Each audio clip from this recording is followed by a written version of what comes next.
Neurophysiology and special সেন্সের item number 8 auditory nervous সিস্টেমের উপর ক্লাস হবে। তো অডিটরি নার্ভাস সিস্টেমের উপর প্রথমে কয়েকটা বেসিক কনসেপ্ট বলি।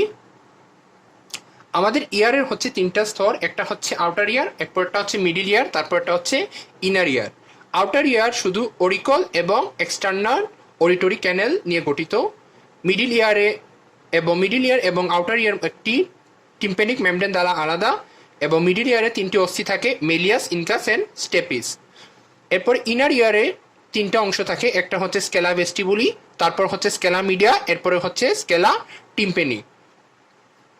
সাউন্ড ওয়েভটা ইনার ইয়ারের ওভাল উইন্ডো দ্বারা এন্টার করবে, এবং ওভাল উইন্ডোতে এন্টার করে হেলিকোট্রিমা নামে একটা জায়গা আছে, সেখানে ওভাল উইন্ডোটা স্কেলা ভেস্টিবুলিটা স্কেলা টিম্পেনির সাথে মিশে যাবে। তো একটা জিনিস দেখতেছি যে সাউন্ড ওয়েভটা এন্টার করতেছে ওভাল উইন্ডো দেওয়া এবং এন্টার করতেছে স্কেলা ভেস্টিবুলিতে, কিন্তু সাউন্ড ওয়েভটা লাস্টের দিকে আসতেছে, সেটা হচ্ছে রাউন্ড উইন্ডো এবং স্কেলা টিম্পেনি। এটা একদম সহজ নিয়ম, সেটা অ্যানাটমিতে পড়ানো হয়েছে। এখন আর একটা বিষয় হচ্ছে, আমি একটু ডিটেলসে যাব ইনার ইয়ারের, কারণ ইনার ইয়ারের অংশটাই মেনলি অডিটরি সিস্টেমের মধ্যে সবচেয়ে বেশি প্রভাব ফেলতেছে ইনার ইয়ার। তারপরে দেখা যায় এখন ইনার ইয়ারের মধ্যে তিনটি স্তর বলছি, সেটা হচ্ছে scala vestibuli, scala media and scala tympani. Scala ভেস্টিবুলিতে তিনটা বর্ডার আছে, তিনটা বর্ডারের মধ্যে দেখা যায় যে উপরের বর্ডারটা এবং সামনের যে বর্ডার, এ দুটি হচ্ছে গিয়ে বনি কভারেজ, এবং নিচের যে লেয়ারটা সেটা হচ্ছে রেসিনাস মেমব্রেন, মানে মেমব্রেনাস কভার। আর টিম্পেনির ক্ষেত্রেও দেখা যায় সামনেরটা হচ্ছে বনি, নিচেরটাও বনি, কিন্তু উপরেরটা হচ্ছে মেমব্রেনাস। সেটা এই মেমব্রেনটাকে বলা হয় বেসিলার মেমব্রেন, এবং উপরের যে মেমব্রেন সেটাকে বলা হয় রেসিনাস মেমব্রেন। তাহলে দেখা যাচ্ছে যে স্কেলা মিডিয়ার যেটা, সেটা উপরের যে মেমব্রেন সেটা হচ্ছে উপরে মেমব্রেনাস, নিচেও মেমব্রেনাস, শুধু সামনে একটা বনি কাভারেজ। স্কেলা মিডিয়াতে একটা অঙ্গ থাকে, সেটার নাম হচ্ছে গিয়ে অর্গান অফ কোর্টি, সেটার নাম হচ্ছে অর্গান অফ কোর্টি। সে organ of Corti mainly auditory সিস্টেমে মেন কাজ হিসেবে কাজ করে। আরেকটা বিষয় অ্যাড করি, স্কেলা ভেস্টিবুলি এবং স্কেলা টিম্পেনি এই দুটি অংশ হচ্ছে গিয়ে পেরিলিম্ফো দ্বারা পূর্ণ থাকে, এবং স্কেলা মিডিয়া যেটা সেটা এন্ডোলিম্ফো দ্বারা পূর্ণ থাকে। আচ্ছা, এখন আমি একটু ডিটেলসে যাব হেয়ার সেলে। তো হেয়ার সেল ডিটেলসে যাওয়ার আগে আরেকটা কথা বলি, সেটা হচ্ছে গিয়ে এই যে বেসিলার মেমব্রেন, এই বেসিলার মেমব্রেন কাজ করতেছে কি হিসেবে? পিচ লোকালাইজেশন, মানে এটা কোন জায়গায় কত হার্জ কত কম্পাঙ্কের শব্দ উৎপন্ন হচ্ছে, এটা লোকালাইজ করবে সবসময় এই বেসিলার মেমব্রেন বা টেম্পোরাল মেমব্রেন। আচ্ছা, তো এখন প্রতিটা হেয়ার সেলের আমি একটু ডিটেলসই পড়াবো। এটা হচ্ছে হেয়ার সেল। তো হেয়ার সেলের মধ্যে আমরা একটা জিনিস দেখি, একটা হেয়ার সেলের মধ্যে উপরে কিছু চুলাকৃতির কিছু স্টেরিওসিলিয়া থাকবে, এগুলোর নাম হচ্ছে স্টেরিওসিলিয়া। তো এখানে একটা লক্ষ্য করার বিষয় হচ্ছে, প্রথম স্টেরিওসিলিয়া থেকে দ্বিতীয়টা একটু লম্বা হবে, দ্বিতীয় থেকে তৃতীয়টা একটু লম্বা হবে, এইভাবে লাস্টের সিলিয়াটা যেটাকে বলা হয় কিনোসিলিয়াম, এটা সবচেয়ে বেশি লম্বা হবে। তো যখন কোনো একটি যেমন একটি বেসিলার মেমব্রেন, আমরা আবার আগের পিছে যাই, যখন বেসিলার মেমব্রেনটা যখন কোনো একটি শব্দ এসে এই বেসিলার মেমব্রেনের মধ্যে আঘাত আনবে, তখন এই বেসিলার মেমব্রেন এই স্টেরিওসিলিয়াগুলা এইভাবে থাকে অ্যাটাচ, তো যখন আঘাত আনবে সেটা একটু এইভাবে নোয়া শুরু করবে। ঠিক আছে, যখন এইভাবে এটার উপর, এটা হচ্ছে সেই বেসিলার মেমব্রেন যখন স্টেরিওসিলিয়াগুলো মানে শব্দ উৎপন্ন করবে, তখন এগুলা একটু এইভাবে নোয়া শুরু করবে, রাপ্ট করবে। তো যখন এই টেম্পোরাল মেমব্রেনে এই সিলিয়াগুলো এইভাবে নোয়া শুরু করবে, তখন প্রতিটা স্টেরিওসিলিয়া একটা আরেকটার উপরে বসতে থাকবে। ঠিক আছে, তো আমি আরেকটু পিছনে আসি। তো প্রথম অবস্থায় দেখো, এইভাবে যখন সবগুলো সমান্তরালে বা প্যারালাল থাকবে, তখন কি হবে, এখানের যে পটাশিয়াম চ্যানেলগুলো সবসময় ওপেন থাকবে। ঠিক আছে, পটাশিয়াম চ্যানেলগুলো যদি সবসময় ওপেন থাকে, তাহলে আমরা জানি সেলে সবসময় পটাশিয়ামের পরিমাণ বেশি থাকে।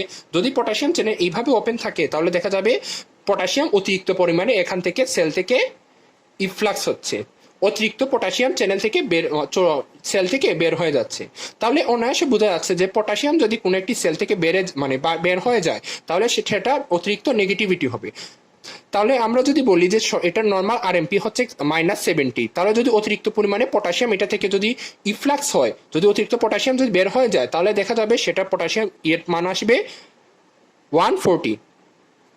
এখন একটা বিষয় হচ্ছে, যখন কোনো একটি শব্দ তরঙ্গ ওই যে টিম্পেনিক মানে বেসিলার মেমব্রেনে যখন এসে আঘাত হানবে তখন সেই স্টেরিওসিলিয়াগুলো একটু এভাবে নুয়ে যাবে। তখন দেখো আচ্ছা এর আগের পরিচয় যেটা হচ্ছে সেটা হচ্ছে হাইপার পোলারাইজড, অবশ্যই হাইপার পোলারাইজ কারণ অতিরিক্ত পরিমাণে পটাশিয়াম ইফ্লাক্স হচ্ছে। তাহলে দেখো যখন নুয়ে যাবে তখন একটা একটা প্রতিটা স্টেরিওসিলা আর একটা স্টেরিওসিলাকে ধাক্কা দিবে এবং ফলে দেখা যাবে এখানে প্রত্যেকটা পটাশিয়াম চ্যানেল যেগুলো আছে প্রত্যেকটা পটাশিয়াম চ্যানেলগুলো অফ হয়ে যাবে। তো পটাশিয়াম চ্যানেলগুলো যদি অফ হয়ে যায়, নর্মালি বইয়ে অনেক সময় বলা আছে যে পটাশিয়াম নাকি ইনফ্লাক্স হচ্ছে, অনেকে বলছে যে পটাশিয়াম নাকি ইনফ্লাক্স হয়, কিন্তু এটা আসলে এটা না, এটা হচ্ছে গিয়ে এই ক্ষেত্রে কম পরিমাণের, এই ক্ষেত্রে কি হচ্ছে কম পরিমাণ ইফ্লাক্স হচ্ছে। মানে আগে যদি পটাশিয়াম বেশি পরিমাণে রিলিজ হতো তাহলে এখন কম পরিমাণে পটাশিয়াম রিলিজ হবে। তো এটা একদম ইজি বিষয়, কম পরিমাণে যদি পটাশিয়াম রিলিজ হয় তাহলে দেখা যাবে এই ক্ষেত্রে কি হবে ধীরে ধীরে এটা পজিটিভিটি বাড়বে, মানে পজিটিভিটি বাড়বে মানে কম নেগেটিভিটি হবে। তো -40 থেকে দেখা যাবে একটু সামনে চলে আসবে -60, যখন থ্রেশহোল্ড লেভেলটা আসবে তখন সরাসরি ক্যালসিয়াম চ্যানেলগুলো এখানে ওপেন হয়ে যাবে।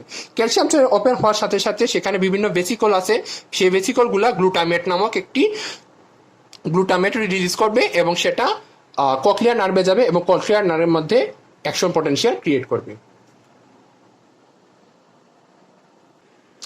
আচ্ছা, তো দেখো স্পাইনাল গ্যাংলিয়া হয়ে সেটা ককলিয়ার নার্ভটা আসবে হচ্ছে গিয়ে ককলিয়ার নিউক্লিয়াই। এই ককলিয়ার নিউক্লিয়াইটা অবস্থান করতেছে পন্সে, এই অংশটা হচ্ছে পন্স। তো পন্সে সেই ককলিয়ার নিউক্লিয়াইটা অবস্থান করতেছে এবং সেই ককলিয়ার নিউক্লিয়াতে দুইটা আছে, একটা হচ্ছে ডরসাল ককলিয়ার নিউক্লিয়াই এবং একটা হচ্ছে ভেন্ট্রাল ককলিয়ার নিউক্লিয়াই। এখানে যে ডরসাল ককলিয়ার নিউক্লিয়াই এটার নিয়ন্ত্রণ করতেছে সবসময় ফ্রিকোয়েন্সি, মানে শব্দ কত ফ্রিকোয়েন্সি আসতেছে সেটা নিয়ন্ত্রণ করতেছে ডরসাল কোক্লিয়ার নিউক্লিয়াই, এবং যেটা ভেন্ট্রাল কোক্লিয়ার নিউক্লিয়াই সেটা সবসময় নিয়ন্ত্রণ করতেছে মানে কতটুকু ভলিউমের শব্দ আসতেছে সেটা নিয়ন্ত্রণ করতেছে ভেন্ট্রাল কোক্লিয়ার নিউক্লিয়াই। আচ্ছা, এখানে আরেকটা বিষয় হচ্ছে গিয়ে এই কোক্লিয়ার নিউক্লিয়াইয়ের মধ্যে ডরসাল কোক্লিয়ার নিউক্লিয়াইটা প্রজেক্ট করে কোল্যাটারাল কোক্লিয়ার নিউক্লিয়াইতে এবং ভেন্ট্রাল কোক্লিয়ার নিউক্লিয়াই যেটা সেটা প্রজেক্ট করে ল্যাটারাল লেমিনিসকাসে। আমি আরেকটু ডিটেলসলি বলি। তো তারপর কোক্লিয়ার নিউক্লিয়াই থেকে নার্ভ আসবে এবং সেটিতে যাবে সুপিরিয়র অলিভারি নিউক্লিয়াস, এটাও অবস্থান করতেছে পন্সে।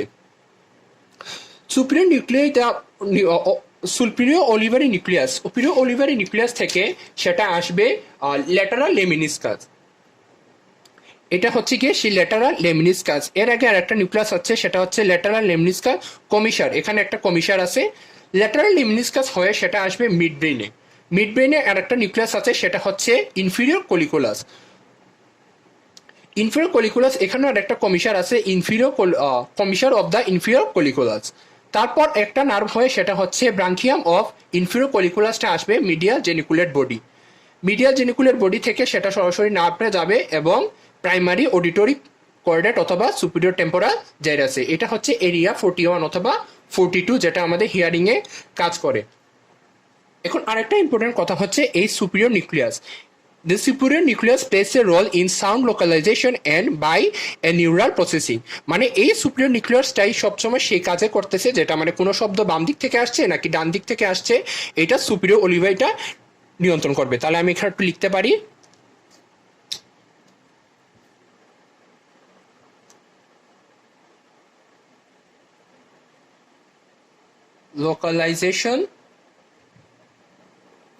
লোকালাইজেশন করতেছে সুপিরিয়র অলিভার।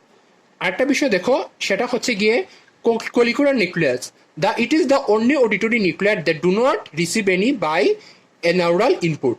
আর এটা যদি ড্যামেজ হয় তাহলে কোনো একটি ড্যামেজ হওয়ার সাথে সাথে ব্যক্তিটা সে ইউনিলেটারাল ডেফনেস হবে। আমি এটা লিখতে পারি ইউনিলেটারাল ডিফনেস, ঠিক আছে, এটাতে হবে ইউনিলেটারাল ডিফনেস হবে যদি কোক্লিয়ার নিউক্লিয়ারটা কখনো ড্যামেজ হয়। এবার কিছু ক্লিনিক্যাল কোঅর্ডিনেট সম্পর্কে আলোচনা করব। একটা হচ্ছে হেয়ারিং ডিফেক্টস, হেয়ারিং ডিফেক্টস দুই জায়গা হতে পারে, একটা হচ্ছে কন্ডাকশন ডিফনেস আর একটা হলো নার্ভ ডিফনেস। তো কন্ডাকশন ডিফনেসটা হচ্ছে interruption in external or middle ear, external ear অথবা মিডিল ইয়ারে যে ডিফনেসটা হয় সেটার কারণ হচ্ছে গিয়ে কন্ডাকশন ডিফনেস। তো একটা হচ্ছে প্রথম কন্ডাকশন হচ্ছে অবস্ট্রাকশন বাই ওয়েক্স অথবা সিডিউমেন্ট, এটা নর্মালি বোঝা যায়। এরপর একটা হচ্ছে otosclerosis, otosclerosis is the neogenesis of the labyrinth spongy bone around the oval window, সেটা 17 বছর ইয়াং এজে হয়, সেটা সম্পর্কে একটু বিস্তারিত বলি। তো দেখো অটোস্ক্লেরোসিসে দেখা যায় যে মানে মানে একটা নতুন বোন সৃষ্টি হয়, সেটা হচ্ছে স্টেপিসে। স্টেপিসে যখন একটা নতুন বোন সৃষ্টি হয় সেটা অনায়াসে দেখা যাবে মানে কোনো একটা না মানে তরঙ্গ বা ওয়েব যেটা আসে সেটা ওয়েবটা সরাসরি মানে ট্রান্সমিট করতে পারে না ওভালুন্ডতে। ঠিক আছে, সেটা এখানে প্রজেকশনের মধ্যে সেটা সমস্যা হয়। এরপরে আসি ওটিটিস মিডিয়া, সেটা হচ্ছে inflammation of the middle ear, এটা সম্পর্কে আসার কি জানা আছে। এখন আসি nerve deafness, interruption in the cochlear nerve or auditory pathway. Nerve ডিফনেসের কারণ থাকতে পারে action of the drugs and toxin, সেগুলো হচ্ছে কুইনাইন, এসপিরিন অ্যান্ড স্ট্রেপ্টোমাইসিন। তো কুইনাইন, এসপিরিন, স্ট্রেপ্টোমাইসিন এগুলোর কারণে অথবা আরো অনেক ধরনের ড্রাগস আছে সেগুলোর কারণেও অনেক সময় নার্ভ ডিফনেসটা হতে পারে। এরপরটা হচ্ছে প্রলং এক্সপন্ডিউ টু লাউড নয়েজ। অনেক সময় যদি লাউড নয়েজ থাকে অনেক সময় দেখা যায় যে নানান ধরনের কোক্লিয়ার নার্ভ, অডিটরি নার্ভগুলা ধীরে ধীরে ড্যামেজ হয়, অথবা হেয়ার সেলগুলো সচরাচর ড্যামেজ হওয়ার পসিবিলিটিটা বেশি থাকে। এরপরে একটা খুবই ইম্পর্টেন্ট, সেটা হচ্ছে rubella infection in utero, cytomegalovirus, syphilis, এগুলোর ক্ষেত্রে থাকলে অনেক সময় প্রেগনেন্সিতে যদি এগুলো হয়ে থাকে তাহলে দেখা যায় যে মানে শিশুদের ফিটাসটা যেটা সেটাতে একটু মানে নার্ভ ডিফনেস থাকতে পারে। দুইটা টার্ম আছে, সেটা একটা হচ্ছে প্রিসবাইকাসিস আর একটা হচ্ছে একুয়াস্টি নিউরোমা। তো প্রিভাইসকাসে যেটা হয় সেটা হচ্ছে হেয়ারিং লুজ অকর্ডিং উইথ এজিং, মানে বয়স হওয়ার সাথে সাথে যেটা হয় সেটা হচ্ছে গিয়ে প্রিভাইসকাস। সেটা হচ্ছে disease of the organ of Corti due to high frequency rules, মানে দেখা যায় যে ব্যক্তি কোনো সময় হাই ফ্রিকোয়েন্সি শব্দগুলা মানে শুনতে পারে না। এরপর হচ্ছে অ্যাকুয়াস্টিক নিউরোমা, সেটা হচ্ছে peripheral nerve tumour of the vestibuli cochlear nerve. Vestibular cochlear নার্ভে অনেক সময় টিউমার সৃষ্টি হয়, সেটা কারণে ইউনিলেটারাল ডিফনেস হতে পারে এবং এটাকে বলা হয় অ্যাকুয়াস্টিক নিউরোমা। আচ্ছা, এবার কিছু টেস্টটা দেখাই, মানে কন্ডাকশন ডিফনেস সম্পর্কে পড়ছি, আমরা নার্ভ ডিফনেস সম্পর্কে পড়ছি। তো কন্ডাকশন ডিফনেস এবং নার্ভ ডিফনেস কোনটাকে কিভাবে মানে টেস্ট করা যায় সেটার মধ্যে হচ্ছে গিয়ে টিউনিং ফর্ক টেস্ট। এই টিউনিং ফর্ক টেস্টে দুইটা টেস্ট আছে, একটা হচ্ছে ওয়েবার টেস্ট আর একটা হচ্ছে রাইনি টেস্ট। তো রিন টেস্টে আর ওয়েবার টেস্টে যে কাজ সেটা হচ্ছে গিয়ে ল্যাটারাইজেশন। কখনো কোনো একটা ব্যক্তির ঠিক মাথার মাঝ বরাবর একটি টিউন রাখা হয় এবং শব্দ করানো হয়। তো শব্দ করানোর সাথে সাথে বাম দিকে শব্দ যাবে, ডান দিকে শব্দ যাবে। তাহলে আমরা একটু নর্মালি আমরা যদি দেখতে পারি, ধরেন আমরা যদি কারো বাম কান অফ করে রাখি, জুড়ে অফ করি, তাহলে দেখা যাবে যে আমার বাম কানেই কিন্তু একটু স্পিডে শুনতেছি। মানে বাম কান যদি কোনো একটা কারণে বন্ধ হয়ে থাকে তাহলে আমরা দেখা যাবে বাম কানটা আরো মনে হয় মানে বনি এখানে মাধ্যমে আমরা এমনি জানি যে মিডিয়াম হিসেবে সলিড মিডিয়ামের শব্দটা অনায়াসে বেশি তাড়াতাড়ি ফাস্ট থাকে। তো দেখা যাবে যে এখন মানে বাম কানে মানে বেশি শব্দ শোনা যাচ্ছে। তা একইভাবে যদি দুটোর মধ্যে সমান শব্দ শোনা যায়, মানে একই স্পিডে শুনতে পারে, তাহলে ব্যক্তি নর্মাল। আর যদি ইনকেস ধরা যায় প্রথমে বাম কানের সমস্যা, তাহলে দেখা যাবে সেটা হচ্ছে গিয়ে লেফট কন্ডাকশন ডিফনেস। তাহলে আমরা ল্যাটারাইজেশন করতে পারবো যে ওয়েবার টেস্টের মাধ্যমে বাম কানে যদি যদি কেউ ডান কানে বেশি স্পিডে শুনে তাহলে সেটা হবে রাইট কন্ডাক্টিভ ডিফনেস, আর বাম কানে বেশি শুনলে লেফট কন্ডাক্টিভ ডিফনেস। মানে ল্যাটারাইজেশনের ক্ষেত্রে আমাদের ওয়েবার টেস্টটা কাজে আসবে। কিন্তু কোনো একটি টেস্টের মধ্যে যদি সেটা কন্ডাকশন ডিফনেস নাকি নার্ভ ডিফনেস সেটা বুঝতে হলে আমাদের রাইন টেস্টার প্রয়োজন লাগতে পারে। তো দেখো রাইন টেস্টের সময় কি হয়, সে টিউনিং ফর্কটা প্রথমে মাস্টার্ডে রাখা হয়। তো মাস্টার্ডে রাখা হওয়ার সাথে সাথে এখান থেকে যদি ডান দিকে একটা কানে সরাসরি শুনতে পায় এবং প্রথমে লেফট ইয়ারটা পাইছি, প্রথমে লেফট ইয়ারে প্রথমে রাখবো সেই টিউনটা, তারপর রাখার পর যদি সরাসরি ব্যক্তি শুনতে পাচ্ছে আর কোনো একটা সময় দেখা যাবে যে মানে শব্দ করার পর ব্যক্তি আর শুনতে পারতেছে, তখন আমি সেটা খুলে এয়ারে আনবো। এই অবস্থায় যদি এয়ারের শব্দটা ব্যক্তি শুনতে পারে তাহলে বোঝা যাবে যে ব্যক্তিটা নর্মাল। আমি আবারও বলি, টিউন টেস্টের রাইন টেস্টের ক্ষেত্রে এই টিউনটা রাখা হবে তার মাস্টার্ডে রাখার পর শব্দ করা হবে এবং সেখান থেকে ধীরে ধীরে শব্দটা কানে যাবে। কোনো এক পর্যায়ে ব্যক্তি বলবে যে না আমি এখন আর শব্দ শুনতে পারতেছি না। এই অবস্থায় ঠিক টুইনটা আমি তার ঘাট থেকে সরিয়ে ফেলবো এবং বাতাসে মানে কুলার নর্মালি আনবো। এবং এই অবস্থায় যদি ব্যক্তি শুনতে পারে তাহলে বুঝবো ব্যক্তি নর্মাল। আচ্ছা, এখন কথা হচ্ছে যে কানে নর্মাল আসবে সেই কান তো নর্মাল, আর যদি যে কানে বিসি আর যদি মানে বিসিটা মানে ব্যক্তি যদি শুনতে পারে না, এয়ারের শব্দ যদি ব্যক্তি শুনতে পারে না, তাহলে বোঝা যাবে যে ব্যক্তি তখন নর্মাল না। তো অনায়াসে বোঝা যায় বিসি বলতে বোঝাচ্ছি আমি বোন কন্ডাকশন এবং এসি বলতে বোঝাচ্ছি আমি এয়ার কন্ডাকশন। যদি বিসি কন্ডাকশন কখনো বেশি হয় তাহলে বোঝা যাবে যে যে কানে বেশি হবে সেই কানের মধ্যে তার কন্ডাকশন ডিফনেস আছে। এখন আমি একটু কম্পেয়ার করি ধরনের, যেমন কন্ডাকশন ডিফনেস লেফট ইয়ার, তো নিউরাল ডিফনেস লেফট ইয়ার। তো দেখো যে নিউরাল ডিফনেস যদি থাকে এবং ওয়েবার ওয়েবার টেস্টটা শো করতেছে রাইট ইয়ার, কিন্তু এসি বিসি দুই ক্ষেত্রে যদি সমান থাকে তাহলে ব্যক্তি বোঝা যাবে যে সে নিউরাল ডিফনেসে আছে। আমি আবারও একটু বলি, মানে ওয়েবার টেস্টে দেখা গেছে যে আমি কান রাখছি, শব্দ রাখছি এবং দুইটা শব্দ এখান থেকে এখানে একই স্পিডে গেছে, রাইট কান শুনতে পারছে কিন্তু লেফট কান এখনো শুনতে পারে নাই। আমি আবারও বলি, ওয়েবার টেস্টে আমি কি হয়েছে, টিউনটা একদম মাঝখানে রাখছি এবং তার উভয় দিকে শব্দটা মানে এখান থেকে এখানে আসতে যে সময় লাগছে দুইজনই সমান সময় লাগছে, কিন্তু সিগন্যালটা পৌঁছে চলে গেছে ডাইন কানে আগে, মানে এখান আগে শো করতেছে নিউরাল ডিফনেসটা, লেফটটা পরে শো করতেছে।